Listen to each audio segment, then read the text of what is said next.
የተከበራችሁ ተመልካቾች ከአማራ ሚዲያ ኮርፖሬሽን በቀጥታ ወደ እናንተ እየደረሰ ያለው የምሽቱ ትዕይንተ ዜናችን አሁንም እንደቀጠለ ነው። አሁን ደግሞ ወደ አዲስ አበባ ስቱዲዮአችን እናመራና ቀሪ መረጃዎችን እንከታተላለን። የሺወርቅ ተጫነ ዘገባዎችን ታጋራናለች። መልካም ቆይታ። ጤና ይስጥልን ተመልካቾቻችን፣ ከአማራ ሚዲያ ኮርፖሬሽን አዲስ አበባ ስቱዲዮ የሰዓቱን ዜናዎች ይዘን ቀርበናል። አብራችሁን ቆዩ። አሁን እየተጋፈጥነው ያለው የአገራችን ሁኔታ ለመተንበይ የማይቻል ሁለገብና አካታች የሆነ ጥረት የሚያስፈልገው ነው ሲሉ የኢትዮጵያ የፖለቲካ ፓርቲዎች የጋራ ምክር ቤት ዋና ጸሐፊ ዶክተር ራሄል ባፌ ተናገሩ። ከግንዛቤ ማስጨበጫ ስራዎች ባሻገር ለሀገራዊ ምክክሩ አስፈላጊ የሆኑ የተሳትፎ ማዕቀፍና የስነ ምግባር ደንቦችን በመቅረጽ ሚናችንን እየተወጣን ነው ያሉት ደግሞ የኢትዮጵያ ሲቪል ማህበረሰብ ድርጅቶች ምክር ቤት ዋና ዳይሬክተር አቶ ሄኖክ መለሰ ናቸው። የሲቪል ማህበረሰብ ድርጅቶች ንቁ ተሳትፎ ለውጤታማ ሀገራዊ ውይይት በሚል ርዕስ የውይይት መድረክ በአዲስ አበባ ተካሂዷል። ዝርዝሩን ድልነሳ መንግስት ያቀርበዋል። ከዚህ ቀደም ለነበሩም ሆነ አሁን እየተፈጠሩ ላሉ ችግሮች መፍቻ ይሆን ዘንድ ሀገራዊ ምክክር ያስፈልጋል በሚል ይህንን ኃላፊነት የሚወጣ ተቋም ተዋቅሮ ወደ ስራ ገብቷል። ነገር ግን ተቋሙ ብቻውን ሊወጣው የሚችለው ባለመሆኑ እንደ ሲቪል ማህበረሰብ ድርጅቶች ያሉ ባለድርሻ አካላት ሚናቸው የጎላ ነው። የኮሚሽኑን ኃላፊነትና ነጻነት ሳይጋፉ ተጠባቂ ተግባራትን ለመፈጸም የሚያስችል የጋራ ግንዛቤ መፍጠር ዓላማ ያለው ውይይት ለሰባተኛ ጊዜ የሲቪል ማህበረሰብ ድርጅቶች ንቁ ተሳትፎ ለውጤታማ ሀገራዊ ውይይት በሚል ርዕስ ተካሂዷል። የኢትዮጵያ ሲቪል ማህበረሰብ ድርጅቶች ምክር ቤት ዋና ዳይሬክተር አቶ ሄኖክ መለሰ የሀገራዊ ምክክር አስፈላጊነት ላይ የጠራ ግንዛቤ የመፍጠር ስራ በመንግስት በሲቪል ማህበረሰብ ድርጅቶችና በፖለቲካ ፓርቲዎች በኩል መሰራት ስላለበት ከሰላም ሚኒስቴርና ከፖለቲካ ፓርቲዎች የጋራ ምክር ቤት ጋር በመተባበር መድረኩን አዘጋጅተናል ብለዋል። ሀገራዊ ፕሮጀክቶች በሚኖሩ ሰዓት በተለይ ደግሞ እንደ ሀገራዊ ምክክር ሂደት ለጉዳዩ በጣም ቀርበናል። በተለይ ደግሞ ከኛም ባህሪ አንጻር ነፃና ገለልተኛ ከመሆናችንና እንዲህ አይነት የምክክር ሂደቶች ደግሞ እንደዚህ አይነት መርሆችን የሚጠይቁ በመሆናቸው ከፍተኛ እገዛ ከኛ ይጠበቃል።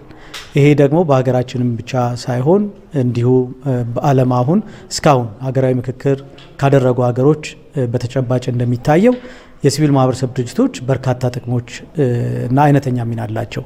ስለዚህ በዚህም ረገድ ምክር ቤቱ የሲቪል ማህበረሰብ ድርጅቶች የሚሳተፉበትን የተሳትፎ ማዕቀፍ አዘጋጅቶ እንዲሁ ደግሞ ለዚህ የሚጠይቁትንም ደግሞ የስነ ምግባር ደንብ በመቅረጽ በማስተባበር እና በማቀናጀት ደግሞ የሲቪል ማህበረሰብ ድርጅቶችን ወደ ስራ ገብቷል። ስለዚህ ይህንንም ደግሞ የምንሰራውን ስራ በተለይ በኃላፊነት በዋናነት ከሚመለከተው ከሀገራዊ ምክክር ኮሚሽን ጋር በመግባባት በመፈራረምም እንግዲህ እየተናበብን ወደ ስራ ገብተናል። ሀገራዊ ምክክሩ የፖለቲካ ቀውስ ሲፈጠር ወደ ውይይትና ንግግር በመምጣት ለመፍታት የሚካሄድበት መንገድ በመሆኑ ለሰላም የምንሰራ አካላት ሁሉ የተናበበ ስራ ለመስራት በውይይቱ ተገኝተናል ያሉት ደግሞ የኢትዮጵያ የፖለቲካ ፓርቲዎች የጋራ ምክር ቤት ሰብሳቢ ዶክተር ራሄል ባፌ ናቸው። ይሄ ቀውስ ውስጥ የገባንበት ፖለቲካ ከዚህ ወጥቶ የሰለጠነና የሲቪክ ፖለቲካ ሂደት በሀገራችን እስከሚፈጠር ድረስ የምንሄድበት ሂደት ስለሆነ በዚህ አግባብ በተመሳሳይ ገጽ ላይ ሆነን መሄድ እንድንችል በዋናነት ፒስ ቢልዲንግን በተመለከተ በእኛ ሀገር ኮንቴክስት ሰላምን እናስችላለን።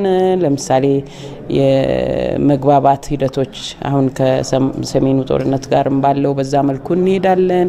እንደገና ሌላ ቀውሶች ይፈጠራሉ። አሁን ሰሞኑን እንዳለው የኦርቶዶክስ ቤተክርስቲያን ያለችበት ችግር፣ እንደዚህ አይነት ነገሮች ሰላሙን ካስቻልን በኋላም ሌሎች ደግሞ ተመልሰን ወደ ችግር እንድንገባ የሚያመጡ ነገሮች ስላሉ በእነዚህ ዙሪያ የሆነ ሰላምን እየገነባን የምንሄድበት ጉዳይ ላይ ለመወያየት ነው የተሰበሰበው። ችግሮቻችን ከመንግስትና ከፓርቲ ደረጃ እያለፉ ነው የመጡትና ህዝቡ ይህንን ሊረዳ ይገባል የሚሉት ዶክተር ራሄል ሀገራዊ ምክክሩ ውጤታማ እንዲሆን ፖለቲካ ፓርቲዎች ወደ ውይይት መድረኩ መምጣት ይኖርብናል፣ መንግስትም ማስተዳደሩና የፓርቲ ስራው እንዳይደበላለቅበት ጥረት ማድረግ ይገባዋል የሚል ሀሳብ ሰጥተዋል። የእኛን ሀገር ጉዳይ በጣም ውስብስብና ማይተነበይ የሚያደርገው ምንድን ነው?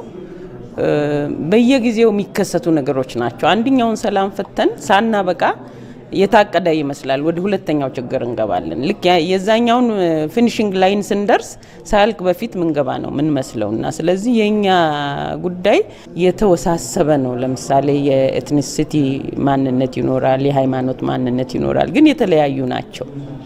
ከዛ አግባብ መታየት አለመቻል ትክክለኛ ግንዛቤ ያለ መኖሩ ነገር ብዙ ችግሮች ውስጥ እያስገባን ነውና የሄደው በፍጹም ማይተነበይ አይነት ነገር ነው። ግን ሁለገብ እንደው አካታች የሆነ ጥረት ሊደረግ የሚገባው ችግር ነው። የሰላም ውይይት አስፈላጊነት፣ ሀገራዊ ምክክሩና የባለድርሻ አካላት ሚናን በተመለከተ መነሻ ጽሑፎችና ጥናቶች ቀርበውበት ውይይት ተደርጓል። የምስራቅ አፍሪካ ተጠባባቂ ኃይል ከ20 ዓመታት በፊት የቀጠናውን ሰላምና ደህንነት ለማስጠበቅ ታልሞ የተመሰረተና 10 ሀገራትን በአባልነት የያዘ ተቋም ነው። 31ኛው የምስራቅ አፍሪካ ተጠባባቂ ኃይል የፖሊሲ አውጪ ሙያተኞች መደበኛ ስብሰባ በአዲስ አበባ እየተካሄደ ነው። የመድረኩ መካሄድ ተቋሙን በአዲስ መልክ ለማዋቀርና በቀጠናው የሚከሰቱ የጸጥታና ደህንነት ችግሮችን በመፍታት በኩል የተሻለ ቁመና እንዲኖረው ለማድረግ እንደሆነ የመከላከያ የውጭ ግንኙነትና ወታደራዊ ትብብር ዋና ዳይሬክተር ሜጀር ጀነራል ተሾመ ገመቹ ገልጸዋል። በለጠ ታረቀኝ ዝርዝር ዘገባ አለው። የምስራቅ አፍሪካ ተጠባባቂ ኃይል የቀጠናውን ሰላምና ደህንነት ለማስጠበቅ ታልሞ ከዛሬ 20 ዓመታት በፊት የተመሰረተና 10 ሀገራትን በአባልነት የያዘ ተቋም ነው። ከየካቲት 2 እስከ 7 ለ5 ተከታታይ ቀናት የሚቆየው 31ኛው የምስራቅ አፍሪካ ተጠባባቂ ኃይል የፖሊሲ አውጪ ሙያተኞች መደበኛ ስብሰባ በአዲስ አበባ መካሄድ ጀምሯል። መድረኩን የከፈቱት የመከላከያ የውጭ ግንኙነትና ወታደራዊ ትብብር ዋና ዳይሬክቶሬት ዳይሬክተር ሜጀር ጀነራል ተሾመ ገመቹም የስብሰባው ዓላማ ተቋሙን በአዲስ መልክ ለማዋቀርና በቀጠናው የሚከሰቱ የጸጥታና ደህንነት ችግሮችን በመፍታት በኩል የተሻለ ቁመና እንዲኖረው ለማድረግ እንደሆነ ነው የተናገሩት። እንደ አዲስ ኦርጋን ወይም ኮምፖነንት ወደ ድርጅቱ መግባት ያለባቸው አዳዲስ አደራጀቶችን ከማየት አኳያ ለምሳሌ የሴኩሪቲ ካውንስል እንዲኖረውና በጸጥታ ጉዳዮች ላይ በየጊዜው እየተገናኘ እንዲመክር የሚፈለግ አካል እንዲደራጅ ታሳቢ ተደርጓል። ይሄ እንደ አንድ ፕሮፖዛል ይቀርባል። ከዚህ በኋላ በዚህ በቀጠናችን ከድርጅቱ የሚጠበቀውን ስራ በኃላፊነት ስሜት መስራት እንዲችል በአጠቃላይ በምን መልክ ራሱ ሪፎርም ማድረግ እንዳለበት ያቀዳቸው እቅዶች አሉ። እነዛ ጉዳዮች ላይ ይሄ ኤክስፐርት ግሩፕ ቀደም ሲል ጥቅምት አካባቢ ኬንያ ላይ አጀንዳዎች ላይ ተወያይቶ ሪኮሜንዴሽን አቅርቧል። አሁንም ዛሬ በሚቀጥሉ ዶክመንቶች ላይ ተወያይቶ የሚቀጥለው የፖሊሲ ኦርጋን ስብሰባ ላይ ኃላፊነት በተሞላበት ሁኔታ ይህንን ሪኮሜንዴሽን ያቀርባል። በዚህ መሰረት ፖሊሲ ኦርጋን ተወያይቶ በአዲስ መልክ ስራውን የሚጀምርበት ተቋሙ የተቋቋመለትን ዓላማ ከማስፈጸም አንጻር ምን መልክ መያዝ እንዳለበት ተወስኖ ወደ ስራ በአዲስ መልክ ይገባል ማለት ነው። በተቋሙ ውስጥ በምስራቅ አፍሪካ ቀጠና ተዘዋውሮ ሕግ ማስከበር የሚችል ኃይል እንደሚኖር የተናገሩት ሜጀር ጀነራሉ ኃይሉን በምን መንገድ ማሰማራት እንደሚገባና በአስፈላጊ የፖሊሲ ማሻሻያዎች ላይ መምከር የሚያስችል ምክር ቤት እንደሚመሰረትም ገልጸዋል። አንድ ተወርዋሪ ፎርስ ይኖረዋል እንደ ኮምፖነንት አፍሪካ ቀንድ ላይ የሚኖር የጸጥታ ጉዳይ ላይ ኢንተርፊር ማድረግ በሚያስፈልግ ጊዜ ህጋዊ ከለላ ስላለው የትም አካባቢ በመንበር ሀገሮች ዘምቶ ጸጥታን ከማስከበር አንጻር ስራ የሚሰራ አካል አለው። ይሄንንም በመልኩ ማሰማራት፣ በመልኩ ማደራጀት፣ በመልኩ ማብቃት አለብን የሚል ነገር ይነሳል። በተጨማሪ ደግሞ ቀደም ሲል ያልነበሩ የፖሊሲ ጉዳዮች ላይ፣ የዲፕሎማሲ ጉዳዮች ላይ፣ የጸጥታ ጉዳዮች ላይ ሊዋይ የሚችል ሴኩሪቲ ካውንስል እንዲኖረው ይፈልጋል። እዛው ሳለ በመንበር ሀገሮች መካከል የጸጥታ ችግር ሲኖር ወንጀለኛ ከአንዱ ሀገር የሆነ ወንጀል ሰርቶ ወደ ሌላው መደበቅ በሚፈልግበት ጊዜ በሚኖረው ስምምነት የትም ሀገር ሄዶ በአስሩ ሀገሮች መካከል ወንጀለኞችን ለህግ የማቅረብ ስምምነቶችም በዚሁ በአዲሱ የሴኩሪቲ ካውንስል አደራጀት ውስጥ ታሳቢ ይደረጋል ማለት ነው። በመድረኩ የሚቀርቡ ሀሳቦች ተቀባይነት ማግኘት ከቻሉና ውሳኔዎች በታለመው መጠን ከተሳኩም በቀጠናው የሚከሰቱ ተገማችና ኢተገማች የጸጥታ ችግሮችን በመፍታት በኩል የላቀ ሚና ይኖረዋልም ብለዋል ሜጀር ጀነራሉም። በታሰበው መልክ የሚቀርቡ ጉዳዮች መወሰን ከቻሉ ለሚቀጥለው 5-10 ዓመት ይሄ የጸጥታ ተቋም በአፍሪካ ቀንድ የሚጠበቅበትን ኃላፊነት በሚገባ እንዲወጣ የሚያስችሉ ጉዳዮች ተወያይተን ወደዛ የሚያደርስ ደረጃ ላይ እንደርሳለን የሚል ሀሳብ ነው ያለው። ተጠሪነቱ ለአፍሪካ ህብረት የሆነው የምስራቅ አፍሪካ ተጠባባቂ ኃይል የፖሊሲ አውጪዎች ሙያተኞች ተቋም የምስራቅ አፍሪካ የጸጥታ ሜካኒዝም የሚል ስያሜ እንዲያዝ ሀሳብ ቀርቦ ውይይት ይደረጋልም ተብሏል። በበጋ ወቅት የሚሰራ የመስኖ ልማት ከዕለት ፍጆታ አልፎ ምርትን ለገበያ ለማቅረብ እያስቻለ መሆኑን የደብረ ብርሃን ከተማ ግብርና መምሪያ አስታወቀ። የአትክልትና ፍራፍሬ ልማትን ጨምሮ በከተማ አስተዳደሩ የበጋ ስንዴ ልማት ላይ በትኩረት እየተሰራ ነውም ተብሏል። ኤልያስ ፈጠነ። የደብረ ብርሃን ከተማ አስተዳደር ግብርና መምሪያ በሁሉም ክፍለ ከተሞች በሚገኙ 39 ቀበሌዎች ውስጥ ለግብርና ልማት መዋል የሚገባቸው ቦታዎች ሁሉ ለዘርፉ ልማት ለመዋል እየሰራ መሆኑን አስታውቋል። የመምሪያው ኃላፊ መርሻ ይሳነው በመምሪያው እየተሰሩ የሚገኙ ስራዎች የምግብ ዋስትናን ከማረጋገጥ አኳያ እምርታ እየታየባቸው ስለመሆኑ ተናግረዋል። ከበጋ መስኖ ስንዴ ልማት አኳያ በጥቅሉ ወደ 1339 ሄክታር ማልማት አለብን ብለን አቅደን አሁን በተጨባጭ በዘር የሸፈነው ወደ 1410 ሄክታር አካባቢ ከእቅዳችን 100% በላይ ለማከናወን ችለናል። ማዳበሪያ ድጎማ ጭምር የማድረግ ሁኔታዎች ነበሩ። ያንን ተጠቅሞ አርሶ አደሩ በፍጥነት ወደ ስራ ገብቷል። በተለይም እንደ ኤጂፒ የመሳሰሉ ድርጅቶች የዘር አቅርቦት ጭምር በማገዝ ወደ 407 ኩንታል አካባቢ ምርጥ ዘር ጭምር ለአርሶ አደሩ በማቅረብ የበጋ መስኖ ስንዴ ልማት ላይ እየሰራን ያለንበት ሁኔታ ነው ያለው። በዚህ ዓመት ከበጋ የስንዴ ልማቱ ውስጥ 42000 ኩንታል ስንዴ ለማምረት እየተሰራ ስለመሆኑ ተናግሯል። ይህ ውጤት እውን እንዲሆንም አስቀድሞ በተሰሩ በርካታ ስራዎች መንገዱ የተቃና ሆኗል ብሏል መምሪያው። ይህ ተግባርም ከዕለት ጉርስ ያለፈ ለሀገሪቱ ማዕከላዊ ገበያ የሚቀርብ እየሆነ ስለመምጣቱም ተናግሯል። መምሪያ ኃላፊውም ከበጋ ስንዴ ልማት ባሻገር በአትክልትና ፍራፍሬው ዘርፉም ከተማ አስተዳደሩ እየሰራ ስለመሆኑ ተመላክቷል። የሜካናይዜሽን ስራ ላይ በተሻለ መንገድ ስራ ውስጥ ገብቶ የነበረበት ወደ 800 ሄክታር በላይ በትራክተር የማረስና ለምርት ጭማሪ በዛ መንገድ እየሰራን ያለንበት ሁኔታ እንዳለ ለማንሳት ነው። በአትክልት ልማት ስራ ላይ እዚህ አካባቢ ላይ በተለየ መንገድ የሚታወቀው ሰፋ ባለ መንገድ የካሮት ክላስተር እየተሰራ ያለበት አካባቢ ነው። ይህ አካባቢ ለዚህ ለአካባቢውም ለከተማው ነዋሪ የአትክልት የማቅረብ የተሻለ ልምድ አለ። እሱን አጠናክረን በዚህ ዓመት ቀጥለናል።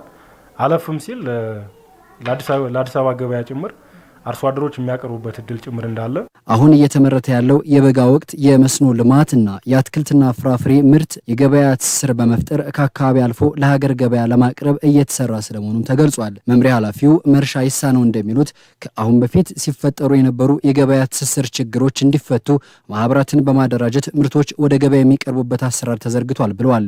ዘርፉ ከዘልማድ አሰራር በመውጣት ምርትና ምርታማነት እንዲጨምር ለማድረግም በተመሳሳይ እናም ወጣቶች እየተደራጁ የገቡባቸው የግብርና መስኮች አዋጭ ስለመሆናቸውም ተነግሯል። በቀበሌ በኩል ያሉ የወል መሬቶችን በመስጠት እና ኢንተርፕራይዝ ጭምር ተደራጅተው ማለት ነው ለተወሰነ አመት በዛ ደረጃ ስራ ውስጥ የገቡ ወጣቶች አሉ። በተጨባጭ ካሮት እያለሙ ያሉ ፕላስ አሁን ባለው ሁኔታም ደግሞ የተሻለ ማለት ለመነሻ ሲድሜን የሚሆን ገንዘብ ጭምር ለማግኘት በዚህ በበጋ መስኖ ስንዴ ልማት ጭምርም ስራ ውስጥ የገቡ ወጣቶች አሉና እዚህ አካባቢ ላይ ለ2 ለ3 አመት የመስኖ ልማት ውስጥ ገብተው በራሳቸው ልፋትና ጥረት በመንግስት ድጋፍም ጭምር ኢንካም ገቢ ያገኙ አሁን ባለው ሁኔታ ከዛም ተሸጋግረው ወደ ተሻለ ደረጃ የደረሱ ወጣቶችም ጭምር ነው እዚህ አካባቢ ላይ ያሉትና ከነዚህ ወጣቶች ሌሎች ወጣቶች መማር መቻል አለባቸው። የእንስሳት ሀብት ልማት ላይ በመስራት አርሶ አደሩ ከሚያደርገው የመስኖ ልማት ጎን ለጎን ኑሮውን እንዲደጉም የሚያስችሉ ስራዎችም በመምሪያው እየተከናወኑ ነው ተብሏል። በባለፉት 6 ወራት ከ34000 የሚበልጡ እናቶች በጤና ተቋማት የወሊድ አገልግሎት ማግኘታቸውን የሰሜን ሸዋ ጤና መምሪያ አስታውቋል። በየደረጃው ያለ የጤና ተቋም የአገልግሎት ተደራሽነቱን በማስፋት በእናቶችና ህጻናት ላይ የሚደርሰውን የጤና ችግር ለማቅለል እየተሰራ ነው። ደጀኔ በቀለ ዝርዝር አዘጋጅቷል። የእናቶችና ህጻናት ጤና አገልግሎትና ተደራሽነትን ማሻሻል የጤናው ዘርፍ የትኩረት አጀንዳ ተደርጎ እየተሰራበት ይገኛል። በተለይ እናቶች በወሊድና ተያያዥ ምክንያት ህይወታቸውን እንዳያጡ የጤና ተቋማት የተለያዩ ተግባራትን እያከናወኑ ነው። የሰሜን ሸዋ ዞን ጤና መምሪያም ከቅድመ እስከ ድህረ ወሊድ የእናቶችን ጤና ለማሻሻል የተለያዩ ተግባራትን እያከናወነ መሆኑን አስታውቋል። በበጀት ዓመቱ 37129 እናቶች በጤና ተቋም የወሊድ ክትትላቸውን እንዲያደርጉ አቅዶ በ6 ወራቱ 34617 እናቶች የአገልግሎቱ ተጠቃሚ እንዲሆኑ አድርጓል። ከዚህ ጎን ለጎንም ዘርፈ ብዙ የጤና አገልግሎት እንዲያገኙ መደረጉን የመምሪያው ምክትል ኃላፊ ጸዳለ ሰሙ ንጉስ ገልጸዋል። ለእናቶች ምቹ የማድረግ ስራዎች ነው። ከዚህ አኳያ እንግዲህ በዞናችን በሁሉም የጤና ጣቢያዎች የእናቶች ማቆያ በማዘጋጀት ቀደም ሲልም ስንሰራ የነበረ ተግባር ነው። በተለይም ደግሞ ሩቅ ያሉ ነፍሰ ጡር እናቶች የመውለጃ ጊዜያቸው ሲቃረብ 2 ሳምንትና ከዚያ በታች ሲቀራቸው ወደ ጤና ተቋም ቀድመው እንዲመጡና እዚያው ሳሉ የጤና ትምህርት ያገኙ ክትትል እየተደረገላቸው እዚያው በጤና ተቋም እንዲወልዱ የማድረግ ስራዎች በሰፊው እየሰራን እንገኛለን። ለዚህ የሚሆንም ሀብት በማሰባሰብ ማህበረሰቡን ባለቤት የማድረግ ስራዎች በሰፊው እየሰራን እንገኛለን። በተመሳሳይ ህጻናት ጤናቸው ተጠብቆ እንዲያድጉ ለማድረግ የተለያዩ ተግባራትን እያከናወነ ስለመሆኑ አስታውቋል። 34263 ህጻናትን የክትባት ተደራሽ ለማድረግ አቅዶ 28869 የሚሆኑትን ተደራሽ ማድረግም ተችሏል። ይሁን እንጂ አልፎ አልፎ ህጻናትን ከማስከተብ አንጻር የሚስተዋሉ ክፍተቶች መኖራቸውንም አመላክቷል። እናቶች አሁንም ልጆቻቸውን ይዘው ወደ ጤና ተቋም ባለመሄድ ጤና ተቋም ላይ አንዳንድ ጊዜ የክትባት መቆራረጦች ሲኖሩ በተለያዩ ምክንያቶች ሁሉም ህጻናት ሳይከተቡ ይቀራሉና በተለይ በክትባት መከላከል የምንችላቸው ወረርሽኞችን ከመከላከል አኳያ የክትባት ፋይዳ የማይተካ በመሆኑ ሁሉም ህጻናት በጤና ተቋማት የክትባት አገልግሎት እንዲያገኙ እንፈልጋለን። የዕለት አውደ ዕለት የምንላቸው ጣቢያዎች አሉ።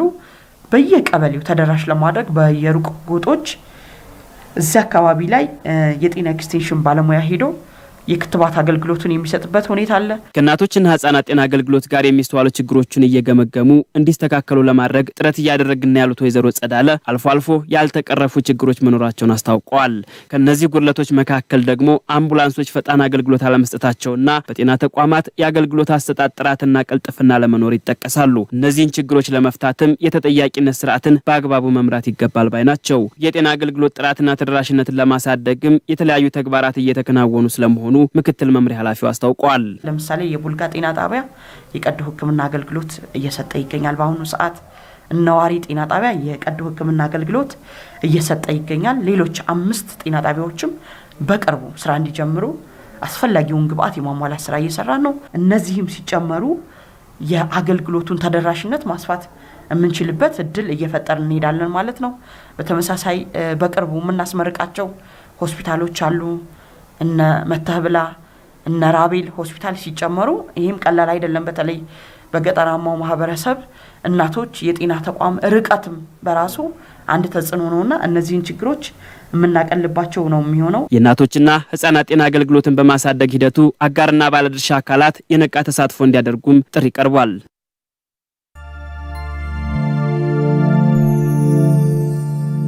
ከተሞች የአንድ ሀገር የእድገት መገለጫዎች ናቸው። ኢኮኖሚውን የጎዳው ከኮቪድ መልስ የጦርነቱ ጉዳይ ነው። ወደ 682.5 ሚሊዮን ብር እርዳታ አድርገናል። በሀገራችን የህዝብ ቁጥር እያደገ ነው ያለው። ለአንድ ሀገር ዜጎች መተዳደሪያ ህገ መንግስት እንደሚያስፈልጋቸው ሁሉ ከተሞች ደግሞ የራሳቸው ህግ ፕላን ነው።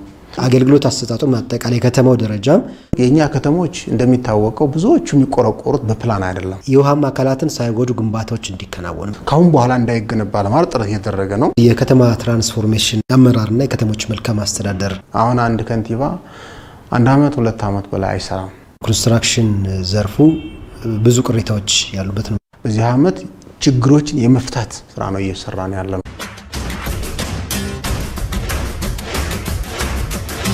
ተመልካቾቻችን ከአማራ ሚዲያ ኮርፖሬሽን አዲስ አበባ ስቱዲዮ ሲተላለፉ የቆዩ ዜናዎች እነዚህን ይመስላሉ። ከዜናዎቹ ጋር የሺወርቅ ተጫነ ቆይታ አደረኩ። መልካም ጊዜ